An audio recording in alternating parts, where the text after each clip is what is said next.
Sve što bude izgovoreno u pjesmi možda će biti krupno, a možda sitnica, ali sve je u svrhu dobronamjerne kritike društva ili pojedinca. Podnesi ostavku.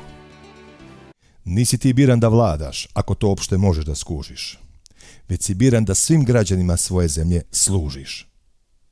Nisi ti biran od većine da umjesto nas sam odlučuješ, već si biran da nas pitaš kad treba nešto važno da potpisuješ. Nisi ti biran da se praviš važan i da se tebe neko boji, već si biran da osiguraš da sigurnost za sve postoji. Nisi ti biran da se u sve miješaš ili da bi funkciju nosio, već si biran da paziš da svaka institucija radi svoj posao. Nisi ti biran da bi postavljao ljude koji su tebi odani 100%, pa kad zaseru da ih minješ samo da bi ti na vlasti ostao. Nisi ti biran da bi doživotno bio na vlasti i nezamjenjiv, već si biran da primjeniš sistem u kom je svako smjenjiv. Nisi ti biran da smišljaš izgovore kad nešto pogriješiš. Biran si da priznaš grešku i da se građanima izviniš.